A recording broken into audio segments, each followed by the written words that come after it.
Computer চালাতে পারে, তার যে বাসায় বসে মিনিমাম 2 লক্ষ টাকা আয় করতে পারবে প্রতি মাসে। তো সারটা নিয়ে এবার একটু গোলমাল করছে এই সরকারটা, ঠিক না?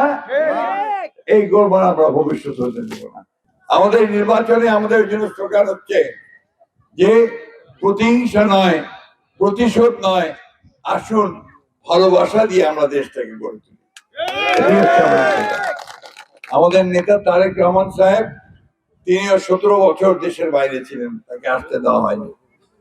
তিনি ফিরে আসছেন, এখন তিনি আমাদের দলের কান্ডারি হয়েছেন, দলের নেতা হয়েছেন। দেশে ফিরে প্রথম দিন লক্ষ লক্ষ মানুষ তাকে এয়ারপোর্টের রাস্তায় তাকে সেদিন সম্বর্ধনা জানিয়েছে। তিনি প্রথম বলেছেন যে আমার একটা পরিকল্পনা আছে।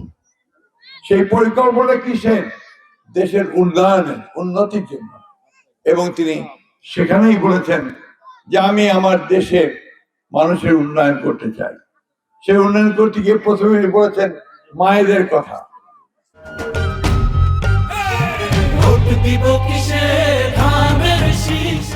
বলেছেন আমি আমার মায়েদের হাতকে শক্তিশালী করতে চাই, তাদেরকে আমি এমন একটা কার্ড দিব, বলতেছে ফ্যামিলি কার্ড। সেই কার্ড দিলে তারা ন্যায্য মূল্যে চাল, ডাল, তেল, লবণ, নিত্য প্রয়োজনীয় দ্রব্য কিনতে পারবে। একই সঙ্গে তারা হাসপাতালে গেলে চিকিৎসার সুযোগ পাবে, বাচ্চাদেরকে স্কুলে নিয়ে যাওয়ার সুযোগ পাবে। আর আমার কৃষক ভাইদের জন্য খুব বলেছেন যে আমি কৃষকদেরকে একটা কৃষি কার্ড দেব, যাতে করে সে ন্যায্য মূল্যে সার, বীজ আর সেচ পায়, পানি পায়। এই তিনটেই তো প্রধান আমার নাকি কৃষকের। তো সারটা নিয়ে এবার একটু গোলমাল করছে এই সরকারটা, ঠিক না? এই গোলমাল আমরা ভবিষ্যৎ হতে দেব না।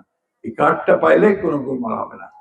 আরেকটা কথা বলছেন যেটা খুব জরুরি, তিনি বলছেন এই বাংলাদেশে অনেক ছেলে মেয়ে সব বেকার আছে, চাকরি নাই, বাকরি নাই, কাজ নাই। আমরা 1.5 বছরে 1 কোটি মানুষকে কাজের ব্যবস্থা করে দেব। এটা আমাদের জন্য একটা বিরাট ব্যাপার। উনি বলেছেন আমরা ছেলে মেয়েরা চাকরি বাকরি পায় না, বিএমএ পাস করে, বিএমএ পাস করে কোনো চাকরি নাই।